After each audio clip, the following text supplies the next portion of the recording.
Welcome back to Breslau campus. I just want to share with you an incident that happened with us today at work, and there's so much to learn from it. There was a case of somebody's house. The alarm went off, which is an indication that robbers are possibly trying to break in. It's happened in the past a few times where there are actual robbers, and that was before they got this alarm system installed. That's why they got the alarm system installed.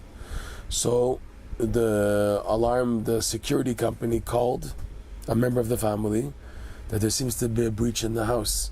And this person at work had no car, had no even money to pay a taxi, and he was overwhelmed.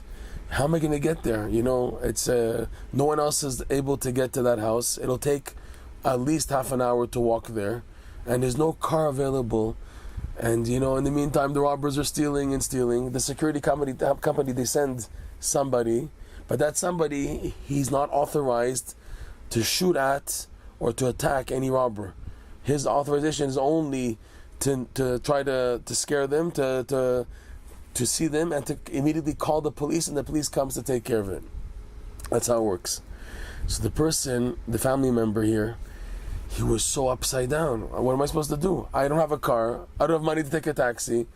And he was plutzing till he finally figured out an idea.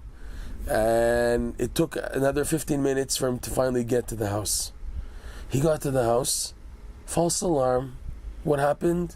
One of the windows was opened, and the windows pushed too strongly the curtains in front of the window. So the movement, being so harsh and severe, motioned in the alarm detector, and that caused the false alarm. What's the point here? The person wasted so much time and also money to finally get there, and he went through needless worry and overthinking, and while thinking all those robbers are having a good time stealing and grabbing, because it happened before.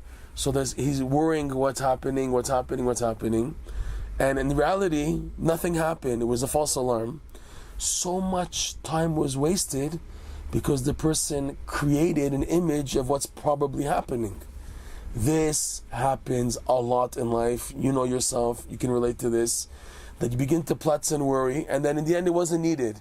So you see that you wasted so much time and energy, and you caused yourself needless pain and stress for something that didn't even happen in the end. It was all made up in the person's mind. Why? Because the person allowed the imagination to run the reality. What's the reality? I have no idea what's going to happen.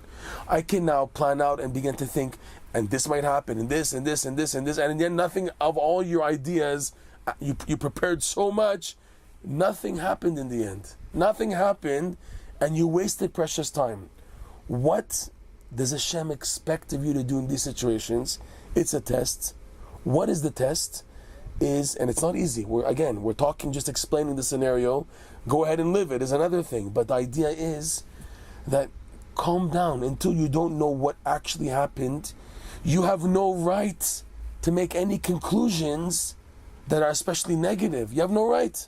You're hurting yourself.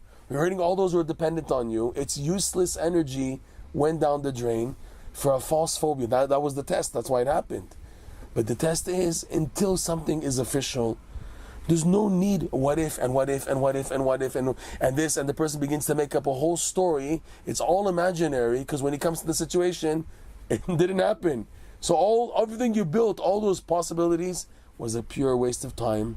And it's the way for the yetzer hara to get a person totally crashed and out of it and panicky and has to drop everything because of it.